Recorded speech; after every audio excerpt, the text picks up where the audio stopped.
All right, welcome back to Shield of Voices. We talk about trauma, we talk about certain life stories, we talk about our life experiences. Last episode, I had Brian on.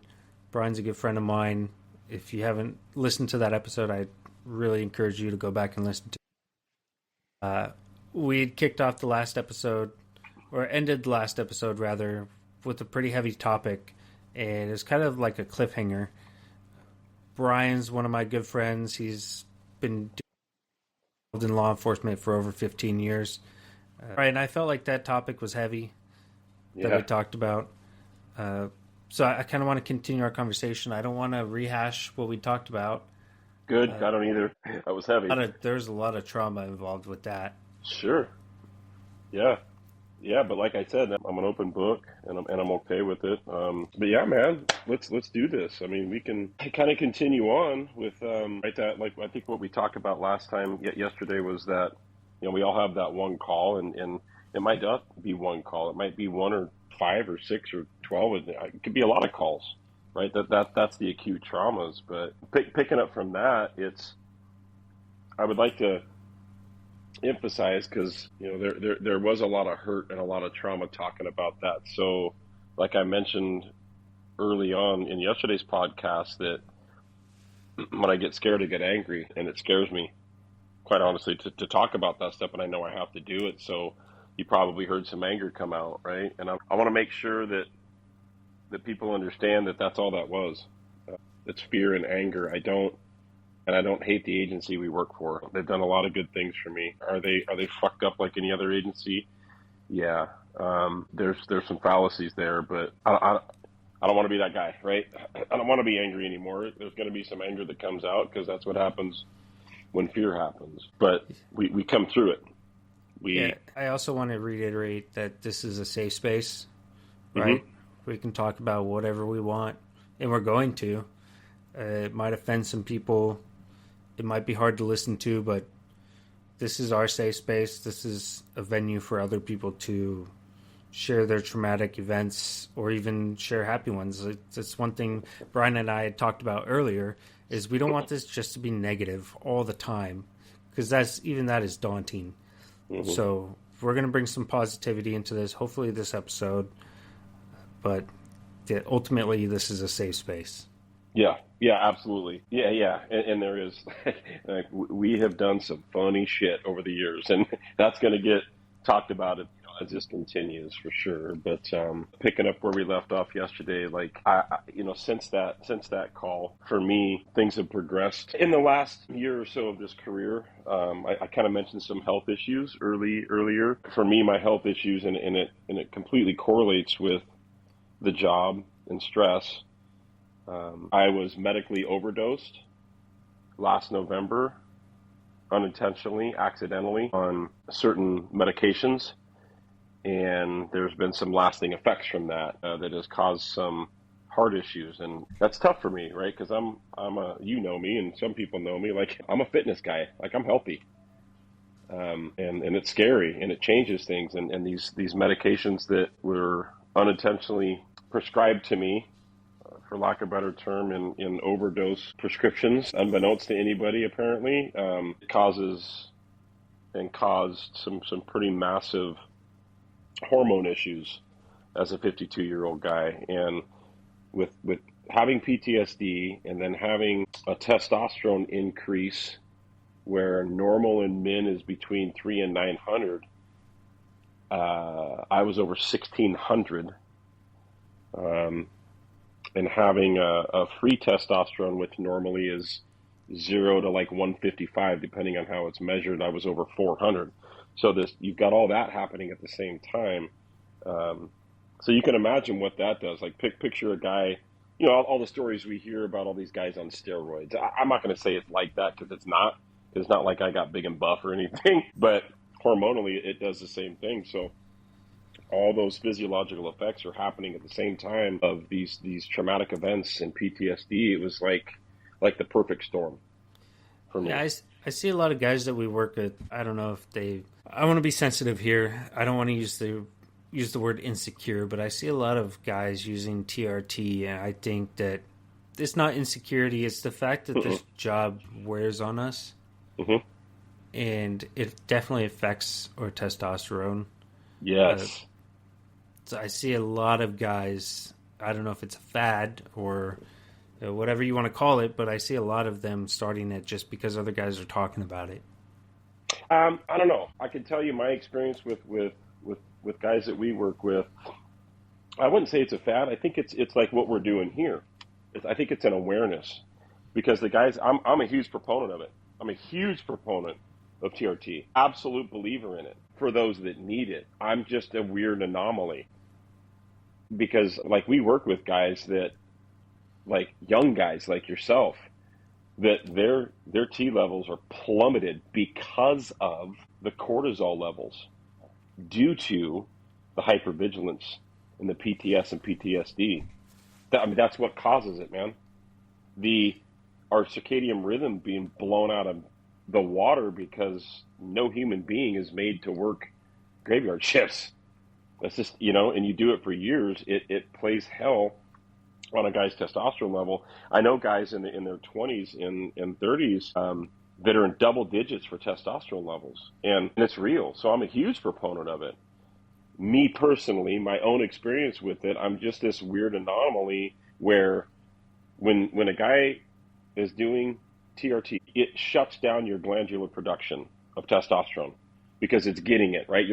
Your testes, let's call it what it is, right? Right. Produce the testosterone, and if your body's getting it through this other supplement or replacement, that those glands shut down, and then you're able to maintain this healthy level of testosterone. Well, for me, I was this weird anomaly 9 weeks into it where my glandular production never shut down, so I was doubling up. I am one of those guys where looking back on it, I didn't need it. My natural T level before I started this was 670. That's super healthy. But there's also studies that show because of what we do for a living that we can level ourselves out emotionally for right around that 900 to 1,000 level. And that's what I was seeking. Like, it wasn't about performance. It wasn't about fitness. It wasn't about, sexual issues, nothing like that. It was the emotional stuff that I'm dealing with. And I'd done my own research and talked to naturopaths and doctors, and they're like, absolutely. Talk to other guys that we work with. It's like, man, emotionally, because of what we deal with, it helped tremendously. I'm like, yeah, I need this. Saw a naturopath. He agreed. Told him straight up, look, I'm not trying to replace it. I didn't understand how it worked. I told him straight, I don't want to replace my testosterone. I want to supplement it. Is that possible? I didn't know. He said, yeah, it's possible. We can do it. Cool, let's do it. Well, there's no such thing as supplementing testosterone. You either replace it or you keep with what you have. Yeah, I thought about, maybe I had some testosterone issues, but ever since taking medication for all of my mental health issues, I think that it's often confused between low testosterone or ADHD Sure. and depression. Like, you find yourself tired all the time. Well, it's Hmm. because, three reasons: low testosterone, constant state of fight or flight, or ADHD is counteracting whatever emotions you have. So Yeah. you have to kind of rule out those three things. And for me, I found it to be depression, anxiety, and PTSD. Yeah, And which is great. Well, it's not great. It's not so, good. yeah, I But understand that. you know what I'm saying? But your T, that's like, okay, cool. Let's rule that out. Let's get some tests. My testosterone levels are good. It's not that. And then we move on, right? The guys that I've talked to that we work with have done their due diligence and got the blood work, and their T levels were plummeted. Now you take plummeted T levels on top of the things you mentioned: ADHD, depression, PTSD, hypervigilance, right? The cortisol dumps. It's the perfect storm. It's the perfect storm. Um, I'm excited to see what happens these next few yeah. months being on leave, and just being Hmm. away from the job. Yeah. Well, I can tell you from experience, buckle up, Buttercup. It's going to be awesome. I promise Yeah. you. It really is. So for me, like I came through that. That was rough, man. I came through that, and I'm leveled out again. I feel healthy. I do have some probably lifelong side effects from it that it is what it is. I have what's called premature ventricular contractions as well as premature atrial contractions, and it's not a cool feeling. They're benign. I've had every heart test known to man because when it comes to that stuff, it freaks me out, and it doesn't feel good sometimes, but it's benign. It's not going to hurt me apparently. So just getting through that, the mental aspect of that, and then pushing through, going to work every day, feeling like, well, I still got a job to do, but I feel like I'm dying. You know what I mean? Like all the things at once. And then that brought me to that I will not go into, but I'll touch on is the call. I will say that has now put me where I am now on this administrative leave thing. And again, I'm not going to get into the weeds of that because it's really not relevant. It's just more agency dissatisfaction, and it's more to do with what we talked about yesterday, that the agency is going to protect the agency no matter what. I want to emphasize for anybody that listens that, you all may have your own rumors and perceptions of what you've heard about what's going on, but I, as Brian, am telling you right now, I've never lied, I've never deceived. I never have. It's not my character and it's not my integrity. Take it for what it's worth. Quite honestly, I don't give a fuck what you think. My integrity's been intact 100%. And through this journey of the second time I have been accused of something that I didn't do by the agency that I have devoted my life to, and enough's enough. That's the thing is, you're one of the people that all the young cops look up to. You're a mentor. You're a leader. And for us to watch you go through this, it's extremely heartbreaking because you work hard. You work your ass off. And the fact that you're going through this, it's just traumatic within itself. You make me cry, brother. I know. That's all right. Man, we in hearing that from you, I've heard that from other folks as well, and it's never easy to hear. Easy meaning, it feels good to hear people say that, but it's also very touching, and I'm super sensitive. I'm an ugly crier, so it's a good thing this isn't on video. You're just ugly in person. So it's fine. I mean, there's that, but whatever. Go fuck yourself. But what I can tell you is hearing people like you say that to me, that's very defining for me. That's for in my career of, hey, I have taken for granted these years the impact that I do have on people. The impact that we have on, like we all do. We all take that for granted. We really do. But for me, it's come full circle. And to hear people open themselves up to me and talk to me like, man, I've had people tell me, I don't know, they're screaming for Code 3 cover, right? Because they're fighting. And me and other folks get there and the dust settles and they're shaken up. And I've had people tell me, they're like, dude, all I heard was your voice from my recruit academy teaching me defensive tactics. I could just hear you repeatedly saying, don't quit, or, don't forget the uppercut, or pick it. And for me, man, that's it's almost like a mic drop moment for me as a teacher, as an FTO, as an instructor, that I had an impact. Absolutely. And that's just me. The impact that you have, that's just me out of how many deputies, how many trainers, how many teachers? Yeah, you remember that story involving my wife, when you taught my wife? Yeah. Yeah, that still sticks with me. It sticks with her too, literally. Right. But yeah, so you touched so many lives. You should probably clarify. Your wife was a reserve. She went to the Reserve Academy, and this is, I think I was already a reserve at the time, and she tried to be a reserve with the local PD. Mm-hmm. Ultimately, she ended up not continuing forward just because she understood that she was smaller and she wouldn't be able to protect herself if something would happen during a fight, and she's very aware of that. Good decision. Yeah. Yeah, and she learned that through you, and she's not mad at you. She doesn't blame you. She's self-aware. Like the Mm-hmm. conversations that you have and that you're able to have with people and be real with them Mm-hmm. will always have an impact. And that's so important to me. And that's always been so important to me. I know that there have been other recruits, there have been other reserves going through academies that I've taught that have quit midway through the academy because of my openness and honesty with them about the realities of this job, and that's okay. That's not a weeding people out, right? People are going to be like, well, you're weeding out the weak eggs. No, that's not. That's people. Matter of fact, I have more respect for that person than the people that just push through when they shouldn't, because they realize, you know what, this job's not for me, and that to me, so much respect for people like that. So much respect. Because if it's not for you, it's not for you. And that's okay. Like, I reiterate what we talked about yesterday. God has a path for us. He leads us down this path. God also makes new paths and leads us away from paths that he previously walked us on.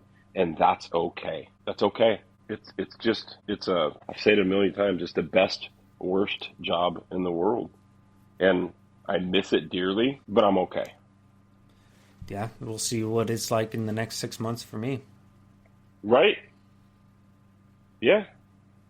So like we said, it's okay for you. Yeah. Yeah. One topic that I kind of want to, well, I have a lot of topics I want to discuss tonight. Yeah. One of them is just understanding depression in law enforcement. Constant exposure to high stress situations, danger, just seeing humans suffering. How do you think that contributes to depression in officers or deputies? Oh, man. I mean, I guess look at... go ahead. Put yourself in my shoes. I'm living it right now, but what are your thoughts on that? My question is, how does it not affect deputies and officers? Right? Like, you asked the question, how do I think it affects?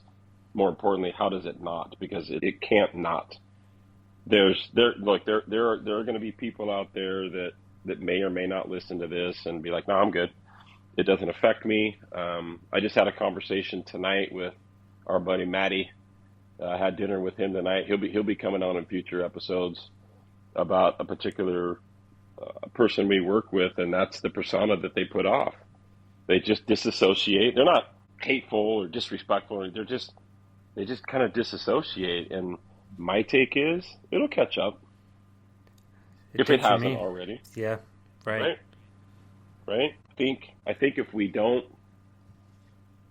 do things like what you and I are doing right now and talking about this openly, I think it's detrimental that people don't talk about it openly. Man, I can't tell you how many, just from our episode yesterday, my phone has blown up all day long from people because we push this thing out and be like, hey, look, if you're interested in this is just kind of us being open, and this is just to friends and people and coworkers, and I cannot keep up with the responses and text message from people we work with and friends of mine that are civilians that are so taken aback by the things we talked about and thanking us for being open about this, because it's scary and it's risky, right? We both still work for an agency, and I don't know what the agency's somebody's gonna hear it and well, try to come after us for it. Like, I don't know. That's on them. That's their own karma. But what I will tell you is the depression part of this, the PTSD, the PTS part of this, if we don't continue to have an open, real, raw, unedited conversation about it and keep an open dialogue, that's when we start losing people. Yeah, and I was fearful, at the beginning of my journey, I was fearful that I've fell into that stigma of the people we deal with on a daily basis, right? People that are crazy, or the people that are depressed, they have anxiety attacks, they're suicidal. I was fearful at first. I didn't share my story because I didn't want to fall into that stigma. And that's now, the statistic. Yep. Right. Absolutely. Well, what I can tell you is kind of touched on it, right? That the people that have reached out to just me today, like you and I have been talking throughout the day, I remember I called you earlier and was like, dude, I'm blown away right now. Like, this is so amazing. Yeah. Like, it's it's this open dialogue and this safe venue for people to tell their story.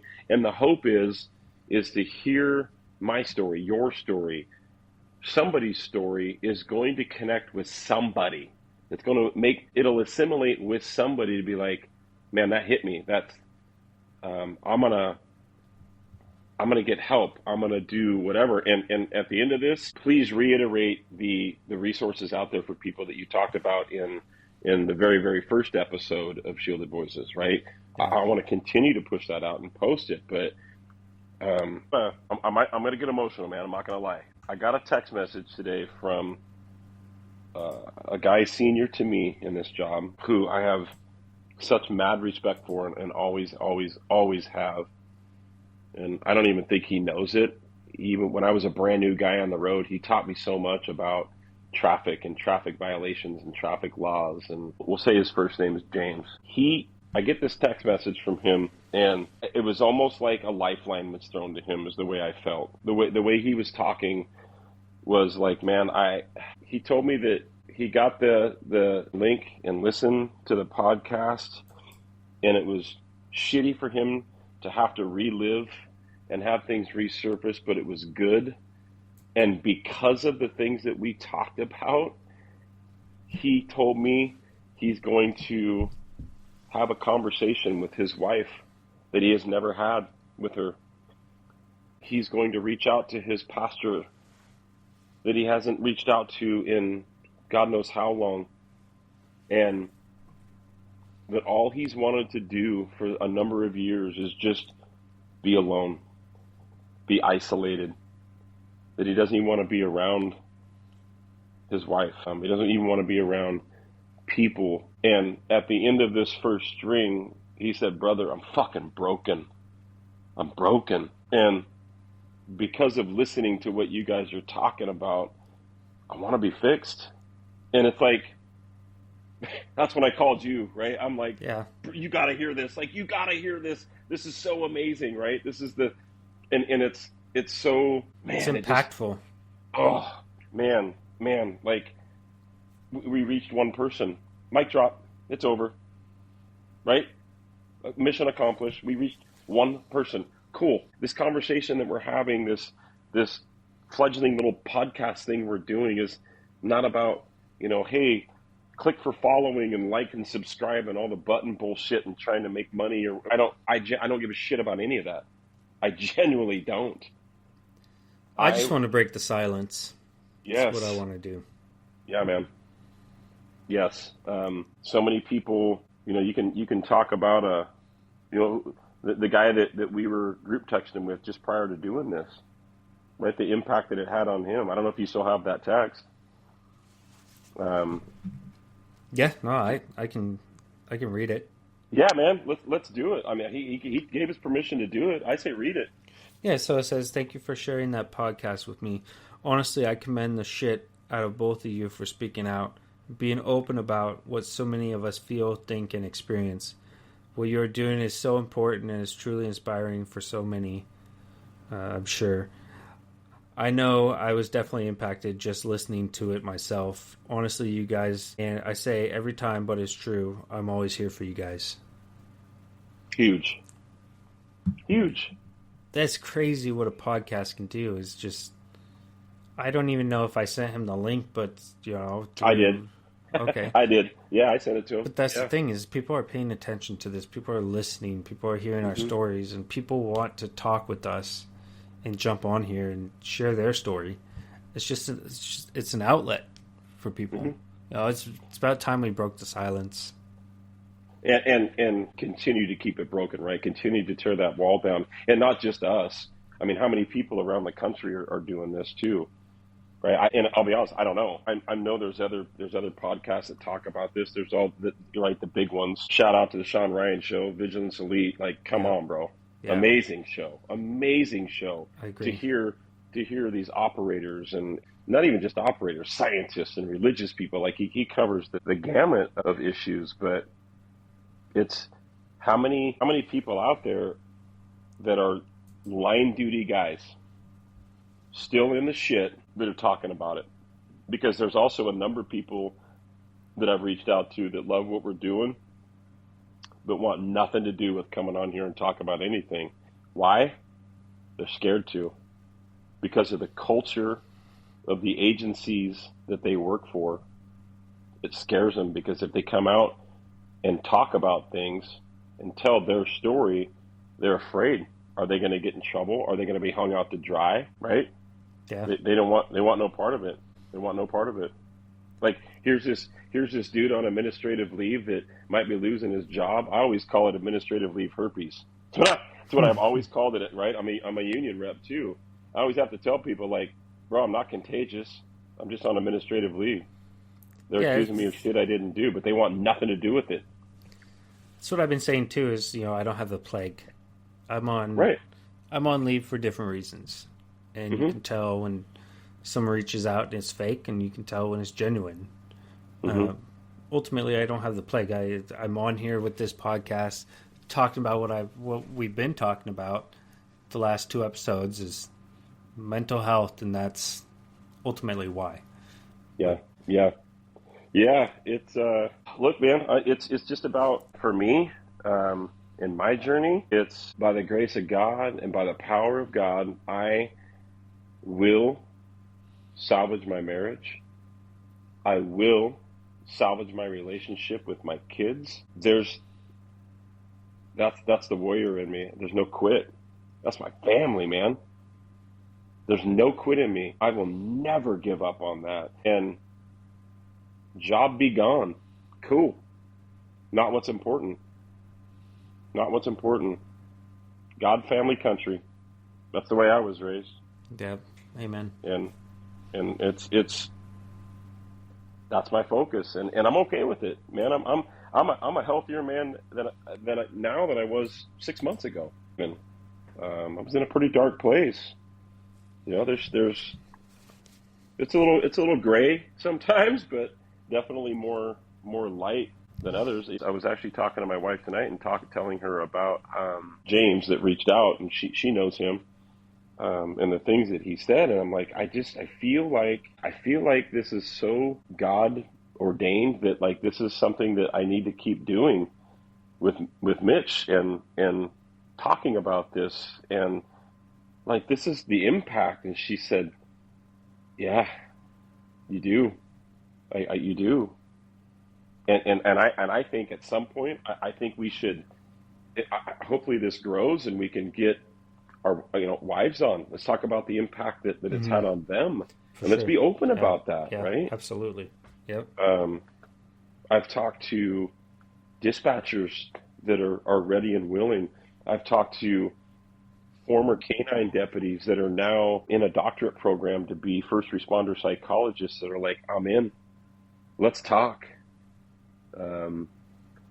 People from other agencies, people from around the country. You got an email today. I woke up to an email from a guy in Wisconsin wanting to share his story.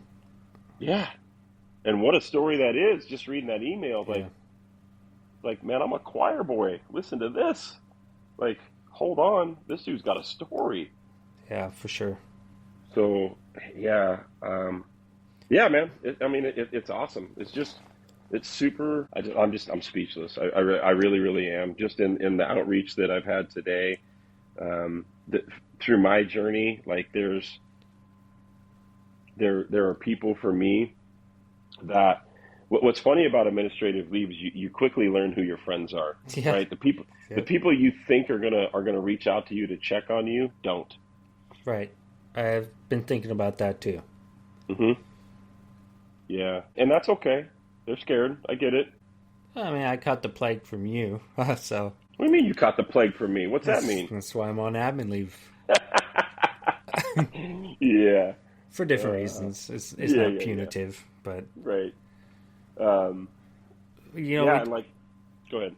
We talk about people that are afraid of sharing their stories because they're afraid of what the agency might do.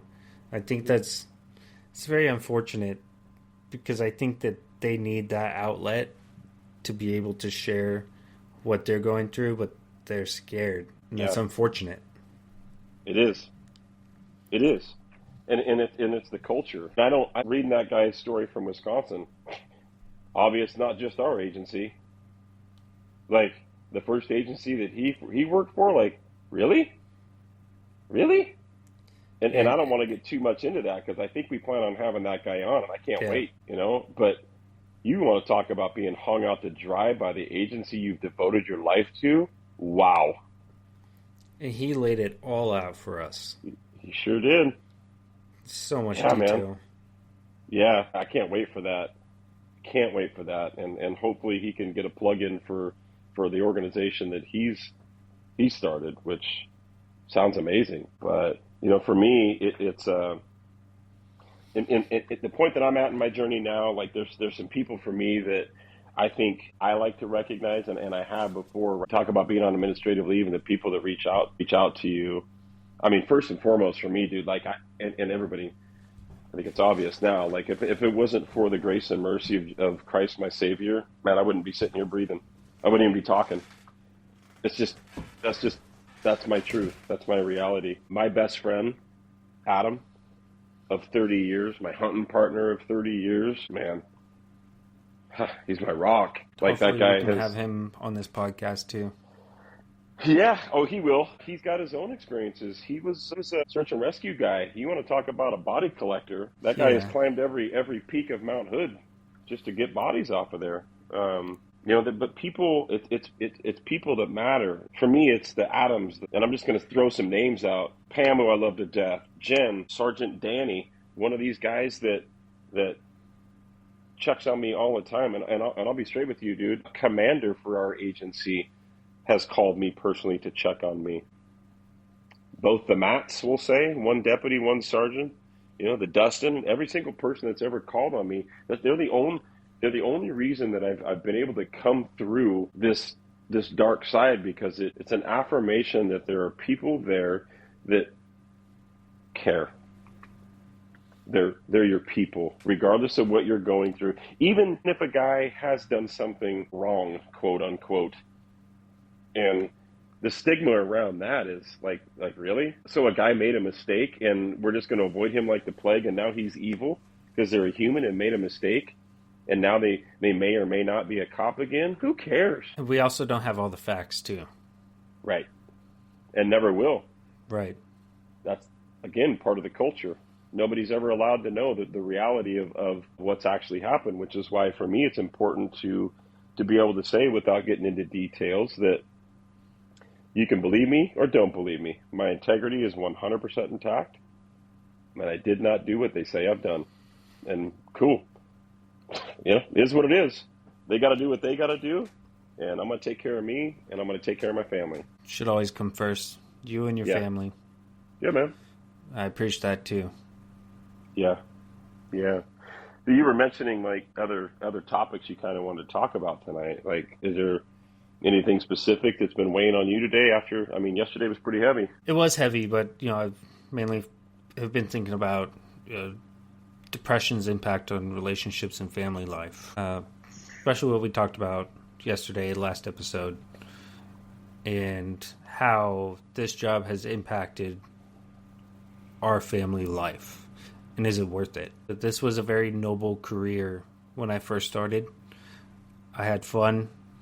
I kicked ass, I took names, and now it's caught up. Like I mentioned before, I built a wall, and all of that trauma and emotion started overflowing across that wall.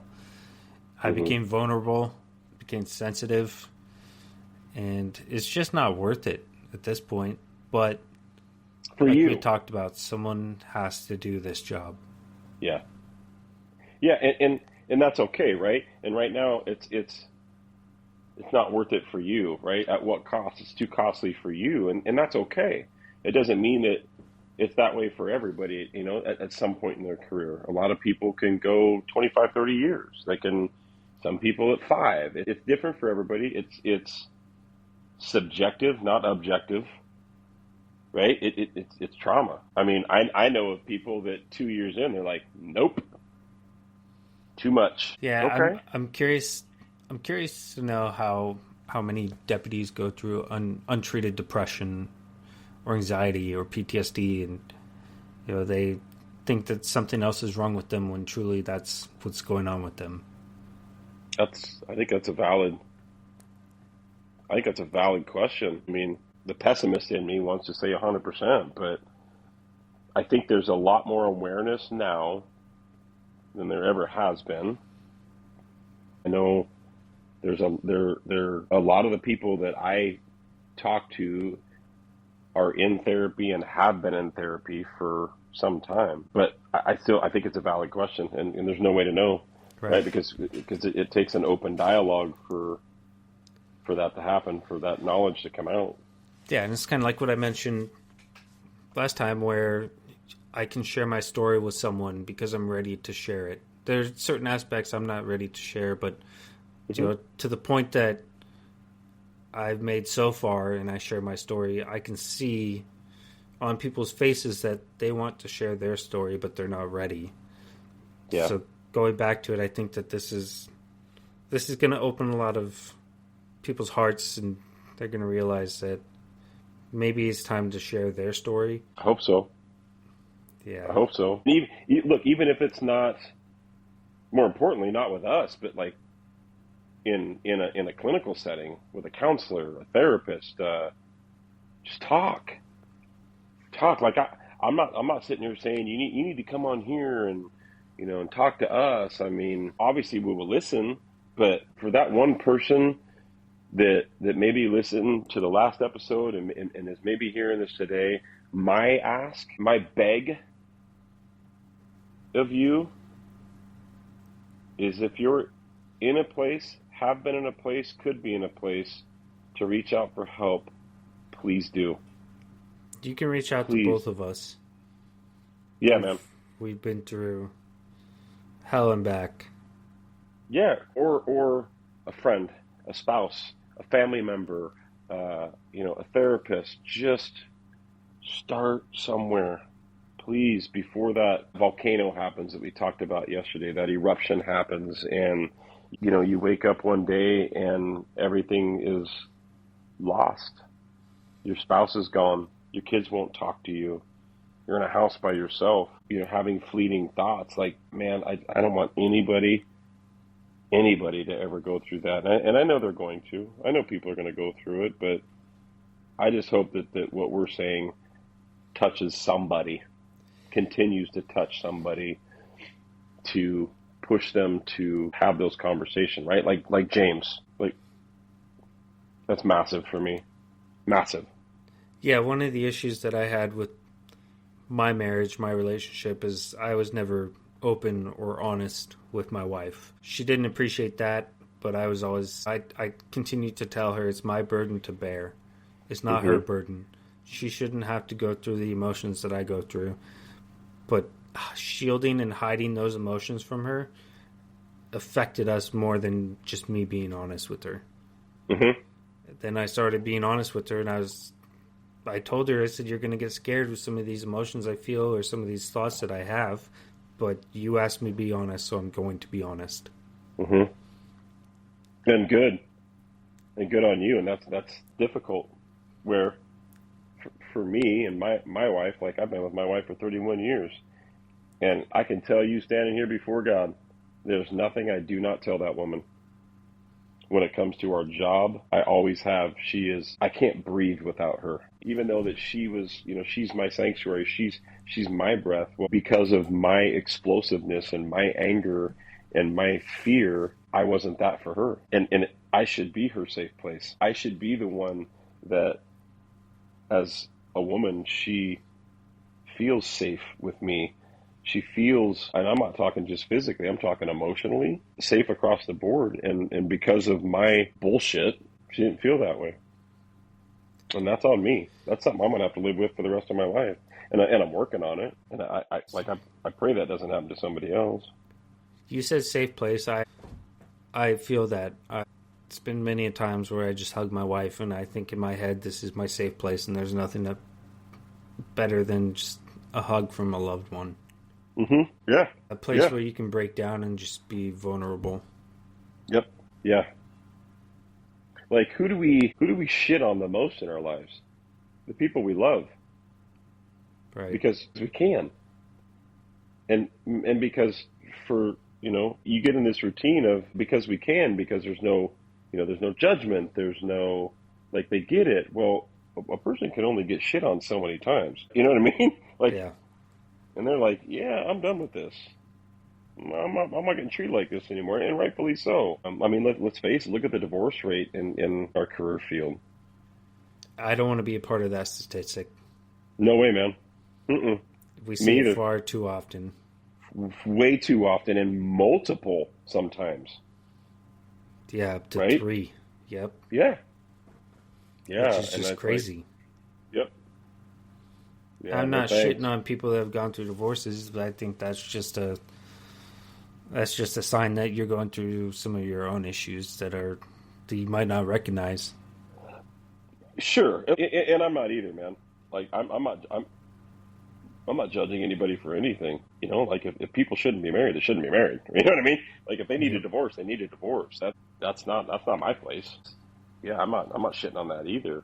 I don't want to be that. I don't want to be part of those statistics. I just don't. That's one thing my wife and I have talked about is divorce is not an option. Good. It's part of why we're going through couples therapy. We have an appointment coming up this week because we're working on it. I know that a lot of my issues have caused issues in my relationship. Yeah.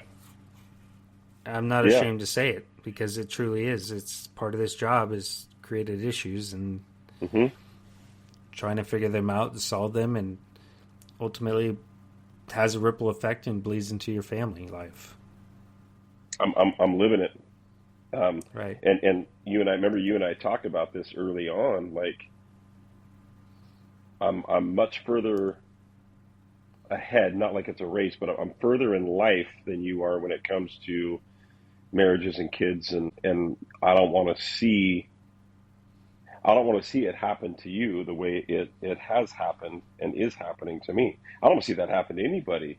And it's like, and it's my own doing. Like, make no mistake. No, don't get me wrong. There's two parties involved here, but I'm owning my portion of this. And like I told you early on, like, if you remember, I was like, Mitch, your wife and kids are still in that house. Don't let them go. You remember that conversation? I Like, do. Yeah. don't let them go. And you were like, got it. Okay. And here you are. And look at the communication that you guys are having now compared to even just 2 months ago. Yeah. Even though it scares her, she wants Yeah. me to be honest and open with her, and I'm going to provide that to her. Yeah. It gets hard when you start talking about hanging yourself from the garage door rafter, You think? and that scares her, but that's what she wanted, an open line of communication. That's how she can support me, is if I'm nothing but honest with her. And that's the one person that you should be completely open and honest with, right? Because you said that's your safe place. So yeah, that's the one person that you should be. And for me, like I said, I've never held anything back about the job from my wife. There's been we talked about this recently. There have been times where I've called her several times over the years, too many to count, mid shift, late shift, early shift, whatever, sobbing. And I just need to tell her about this call that it just came from. I got to talk about it. And a lot of guys are and ladies, I don't want to make this just a guy thing, but a lot of people don't talk to their spouses about it because their thought is, well, they worry enough. Just because of the job that I do, I don't want to worry them more. And that's fine. If that's how it is for their relationship, that's fine. That's not the way it has ever been in my marriage. I tell my wife every bloody, gory detail of it, and it sucks for her to hear. However, it gives her a perspective of maybe why I am the way I am the next day when I wake up, or something, right? Gives her some insight, some perspective, really. This part of depression too is being exhausted and just tired, not wanting to get out of bed. It's not because I'm lazy. It's maybe because I'm having a depressive episode. Yeah. And that communication with her is what's effective. And the next day I will be better and can pick up the slack where I didn't pick it up the day of my episode, you know. Hmm. Well, it's that we used to call it the couch potato effect, right? Like Yeah. we get into these where we're having to make split second decisions and major decisions all day, every day. When we come home, we don't want to make any decisions. Hey, what do you want for dinner? Don't care. You pick. Right. Yeah, Right. that's the truth. I've made plenty of decisions today. You can make that decision. I don't care. Right. Yeah. Yeah. One of the other things that I've had conversations about is, look, I don't care what you do for a living, right? We all have bad days at work. The difference is when we have different kinds of bad days. So, like, I'll put it into perspective. My wife and I have had a conversation about bad days at work, right? My best friend and I have had conversations about bad days at work. Whoever you're talking to, well, their bad day at work is, their, I don't know, pick it. Their boss made them do something they didn't want to do, or, talked mean to them, or, a client or a vendor or a whatever wasn't very cooperative, or, pick it. And for guys and gals like us, we're like, really? That's what you're complaining about? Well, Yeah. the difference is, in comparison, that bad day for us is, okay, maybe our sergeant was being an asshole that day. Maybe a citizen spit on our car or called us a pig or talked about all the foul they did to our mother the night before because they just think they can, because they can say whatever they want, and they can. Okay, that's a comparison in a bad day. Cool, I get that. Tit for tat, right?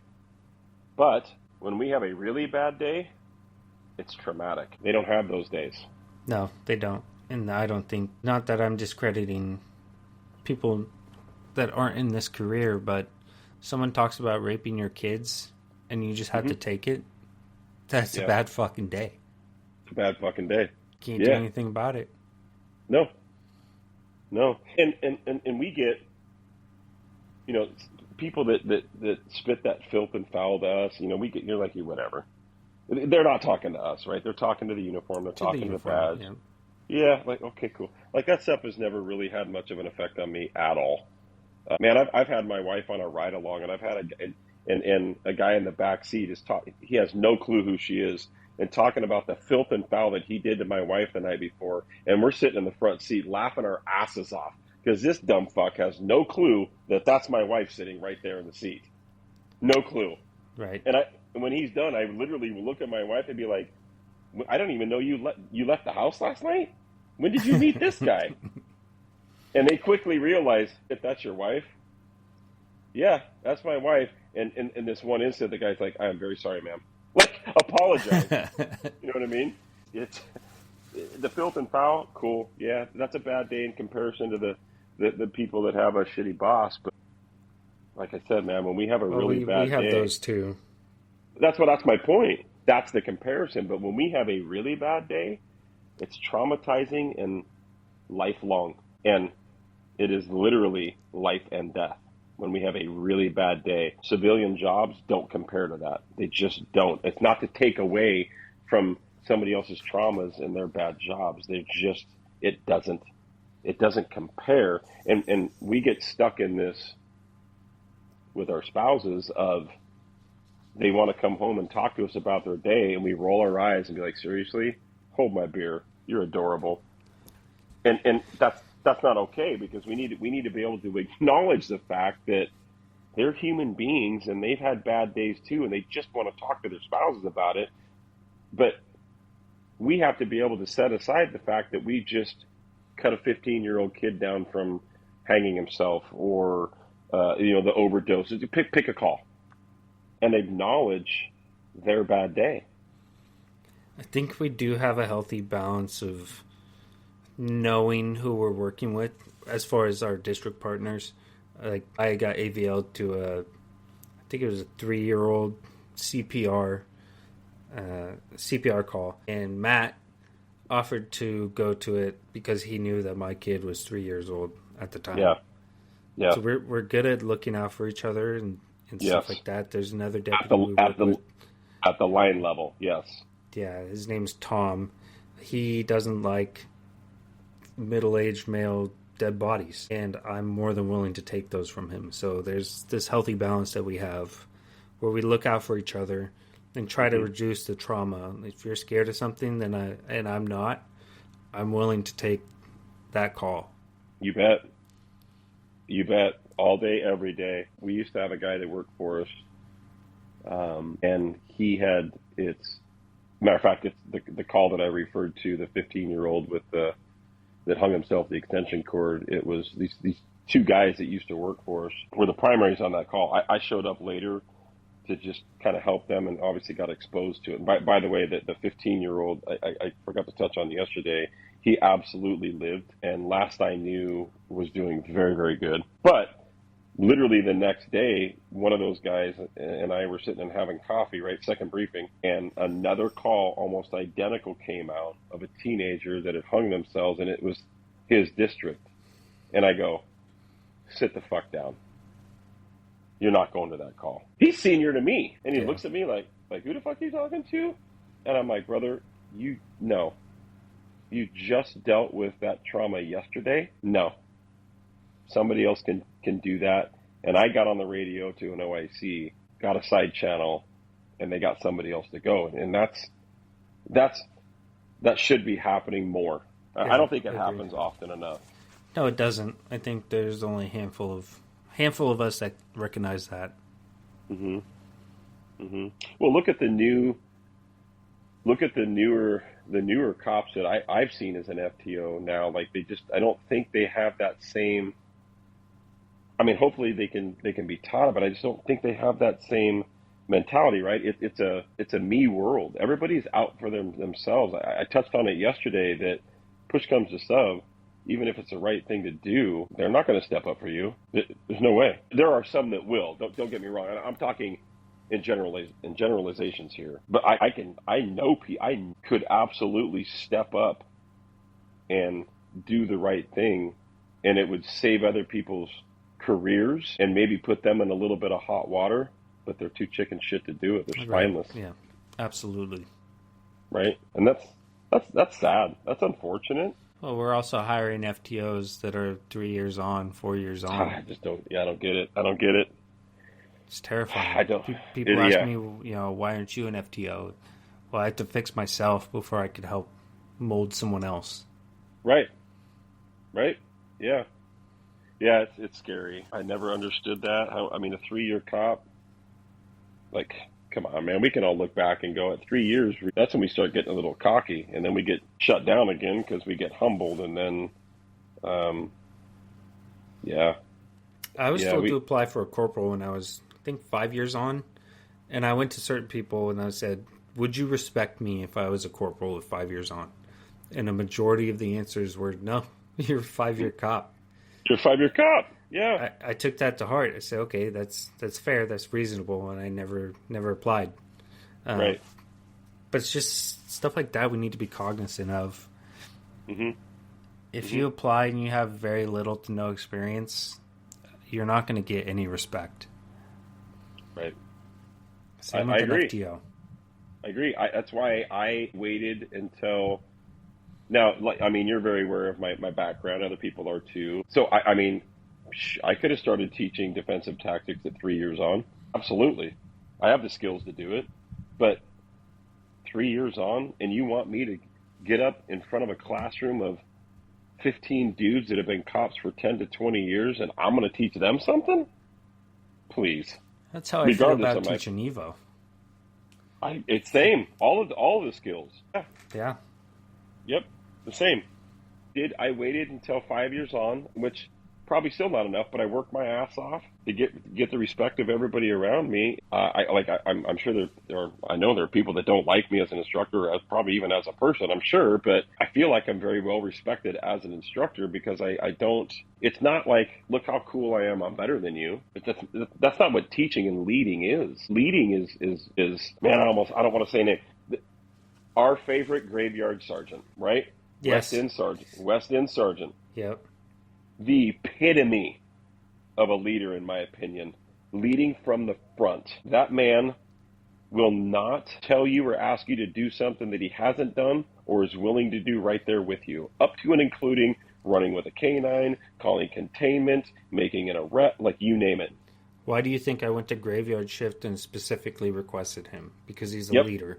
He's not He's a a leader. supervisor, he's a leader. Yep. My sergeants on my shift, I've mentioned a couple of them, same way. Leaders, not managers, leaders, but there's very few of those these days. And this isn't, right, let me be clear. I'm not talking about just the agency we work for. We've talked to other people. Pick a corporation. I mean, corporations, law enforcement, military, you name it. There's managers and there's leaders. Put rank aside. There's people that are in management, bean counters, and then there's leaders. And Absolutely. I don't think we see enough leaders anymore. No. And we're so top heavy anyways. Yeah. I think I see more leaders in deputies on calls than I do, sergeants, lieutenants, and above. And that's not to take away from the sergeants, lieutenants, and above that are leaders. I'm just saying that in my experience as a senior deputy, I see more leadership from deputies than I do any other rank. I agree with that. Yeah. Day shift, we don't have many leaders. Right. I'm not talking from the deputy level, the supervisor level. And that might get me in trouble saying that, but... Get you in trouble with who? Right.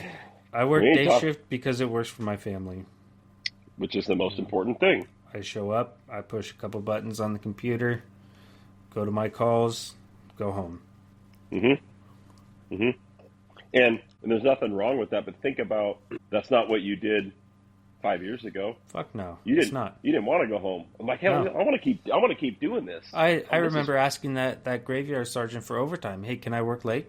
Can I keep working? Yeah. But now it's like, fuck, I 30 minutes to the end of my shift. I'm out. Put my blinders on. I just want to go home and be with my tribe. Yeah. See, and I was taught, and I've taught every one of my recruits this. I had an FTO, Jeremy, amazing man, and he made me, at the end of every shift, he made me pull up our CAD history for the day on all of our calls, everything that we did, and he made me read them. And the purpose of that was reading your CAD history at the end of the day and going, did I do my job today, or did I fuck off and be retired on duty? And I've taught my recruits that. And yeah, are there some days where you're burning the candle at both ends and you just need to kind of just chill? And I'm not saying not do anything, but only manage your district and take your calls for service and not do self-initiated? Absolutely. Yeah, man, absolutely. But because we are paid by the taxpayers, we are expected to go out and find crime. That's what they want from us. So that's what I do. That's what we do. For those of you that don't know, I spent one day in FTEP with Brian, and that was the most stressful day. I can still remember it. I remember we were at one of our precincts, and we're walking towards the patrol car when I was in FTEP, and I look down on the ground, there's a piece of garbage. I keep walking past it, and then I hear from behind me, you're going to fucking look at that or you're going to pick it up? Okay, about shit myself. I will always remember that. From this day forward, every piece of garbage I see on the ground in our workplace, I pick it up. Yeah, man. It goes back to the esprit de corps that I learned in the Army, right? Have some pride in where you work and your patrol car and what'd we do? I don't even remember. Do you remember that day? Like, what'd we get into that day? I'm sure probably some dope case. I don't know. But do you remember what we did that day? Something happened at a strip club, I remember. Oh, I don't know. Graveyard days. I focused on that one incident the entire day. Because that was at the beginning of the shift, wasn't it? Correct. Yes. But here I am, 8 years on, still worked out. Right? And killing it. Right, man. And I hear that. I talked about it a little bit yesterday, right? Every recruit I've ever had has told me that I was the most intimidating, And make no mistake, I've never ever been told that I was disrespectful or mean Correct. or just very, very passionate about what we do and safety. And I'm friends with all of them. I'm not that FTO that is gonna sit down in the car and be like, make no mistake, we're not friends. You're a recruit. I mean, I'm not that guy. Like, we are both sitting in a car carrying guns, wearing ballistic vests. We are best fucking friends, my friend, because we're gonna save each other's life. It doesn't have to be, just straight business. Like I said, I spend that first week being very, very personal with them. I want to hear about their families. I want to hear about their past life, what they did before this, and so that I can assimilate with them and hopefully teach them a thing or two about this PTSD stuff and what to expect, and pray to God above that they don't have to go through the stuff that I went through, or that when they do, they've got some tools in place to deal with it and not let it overflow like it did with me. I Yeah, think there's or me. there's Yeah. right. Right. Same with you. When you're teaching recruits in EVOC and survival skills, it's that we teach them these things because we don't want them to make such detrimental mistakes emotionally, let alone physically, right? This is the life safety stuff. But we want to protect that because I don't want anybody to go through the traumas that I've gone through ever. Same. Yeah. Yeah.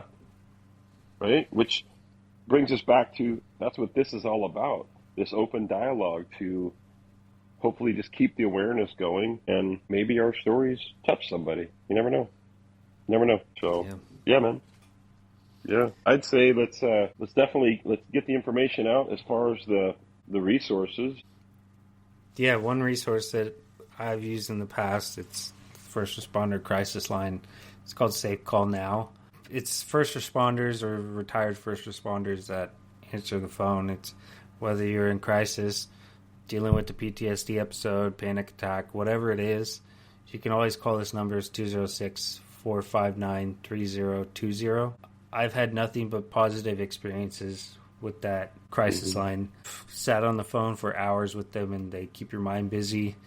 I talked to one guy that was actually ended up working with Derek Chavanagh. It was his district partner.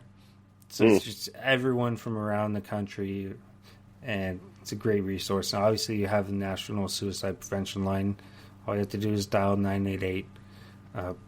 But I would recommend reaching out to your support group before you call those numbers. I've always been hesitant calling like a normal crisis line or a suicide prevention line, only because I didn't want the police showing up in my house. Uh, I would rather talk to a friend or a first responder group Hmm. Yeah. because it falls into that stigma. I don't want to be part of that statistic, or I don't want to be the the person that we deal with on those types of calls. Hmm. Yeah. And I'll even give a plug too. And we haven't even talked to this guy yet, right? This Wisconsin guy that we talked about. He's got an organization, stopthethreat.org. And I looked at his website today, and I'm like, holy crap, this dude's doing some amazing things, and it's awesome. And I can't wait to talk to him. There's so many statistics on his website that are eye opening. Like you think that like my introduction. If you read it, like for those of you that are listening on Spotify, yesterday there's a little intro typed out. Like I talking about PTSD, and I never thought it would happen to me, and here I am. And again, that's okay. That's okay. I also want to point out that Mitch and I have decided after yesterday's episode that we love this. We both have a heart for this, and we're gonna join together in this, make this a joint effort. So after this, I'm gonna kind of swap from being a guest to being a part of this. Co-host, And hell yeah. yeah, man, and we've man, it's crazy because like we've had so many people reach out to us today, and people that are like, I want to come on the show right now. Let's do that. And we're like, okay, hey, we're brand new at this, man. Like, give us a minute. Like, I'm talking on a cell phone right now. As you can all tell from the difference in my audio, we got some things to get through. But I also want to point out that the work that Mitch has done, this podcast is on Spotify, Pandora, Stitcher, Amazon, and Apple. Like, that's insane to me. That's mind blowing to me. I don't know what kind of views or listens it's going to get. You know what I mean? But It's the a lot of fact that it's on, progress. Yeah. yeah, it's on so many platforms after an episode and a half or two. Like, that's crazy. That's just crazy. And again, I want to reiterate, like, I have no interest in making money at this. I don't care about that. I don't, care about the follows and stuff like that. I just want people to hear and to know that there's a safe place. We will not use last names. We will not use agency names ever. Even if look, if you're retired and separated from your agency, that's fine. You talk all you want. That's on you. We will not use agency names and last names, for that matter. Like, we want to protect everybody because we know it is scary, and we want to stop that stigma. So, yeah, man, I think this is going to be exciting, and I'm looking forward to seeing where this goes. Yeah, I'm excited too. Yeah, and it's not always going to be negative. No, we got some. Some people kind of lined up that I think is going to be some funny shit. Yeah, we have a lot of people lined up so far. Yeah, and I think there's going to be some funny shit, and it's, I'd say buckle up and be prepared because it's cop humor. It's going to be dark, but we're going to be laughing our asses off about some crazy dumb shit that we've done and seen. Yeah, for sure. Yeah, and I'm good with it. So yeah, let's have fun and let's do this. So I'd say, until next time, we'll be chatting. I don't know when, but stay tuned. Yeah, thanks guys for joining in. Stay tuned for next episode.